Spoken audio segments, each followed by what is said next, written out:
Image copyright Sky Atlantic Image caption Time Warner owns HBO, the company behind Game of Thrones. The U.S. Department of Justice has filed a lawsuit to block telecoms giant AT&T's acquisition of Time Warner, the owner of CNN and HBO. The department said the merger would reduce competition and lead to higher consumer prices.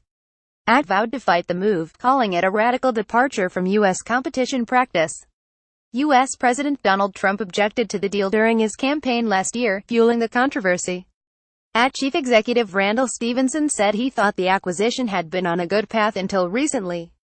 He referred to concerns about possible political influence as the elephant in the room.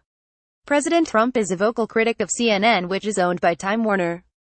Mr. Stephenson said there's been a lot of reporting and speculation whether this is all about CNN. And frankly, I don't know. Nobody should be surprised the question keeps coming up. Higher bills in its lawsuit, the Department of Justice claimed that the deal, valued at more than $85 billion when it was announced last year, would harm American consumers. Assistant Attorney General Mahmoud El-Rahim of the Department of Justice's Antitrust Division said it would mean higher monthly television bills and fewer of the new, emerging innovative options that consumers are beginning to enjoy. He said the combination would hurt the emergence of new television options and give AT&T the power to force rival pay TV companies to pay hundreds of millions of dollars more for Time Warner content. The department has also denied political interference.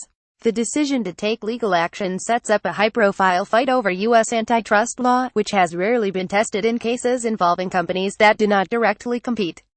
Concentration of power. George Hay, a professor of law and economics at Cornell, said there was no question the merger's potential competitive impact merited serious review. However, he said the lawsuit was noteworthy given the president's comments during the presidential campaign.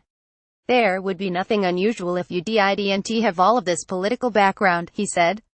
Image caption at Chief Executive Randall Stephenson and President Donald Trump. During his presidential campaign last October, Mr. Trump said that the deal would not be approved in my administration because it's too much concentration of power in the hands of too few. But challenges of vertical mergers when firms operating at different levels within an industry's supply chain combine have been rare, since at least one of the parties involved must have a major market position to raise concerns, Professor Hay said. In the past, competition officials have also been open to settlements in such cases, assuming the deals will create efficiencies that could benefit the consumer. In those cases, companies can merge but face restrictions on their behavior. That happened in 2011, when the department allowed a merger between Comcast and NBC Universal. Last year, Mr. El-Rahim said he did not see major issues with the merger. Radical and inexplicable. AT&T called Monday's lawsuit a radical and inexplicable departure from decades of antitrust precedent. The company's general counsel, David McAtee, said vertical mergers like this one are routinely approved because they benefit consumers without removing any competitor from the market. We see no legitimate reason for our merger to be treated differently. AT&T also denied that the deal would lead to higher charges and said it had been willing to negotiate.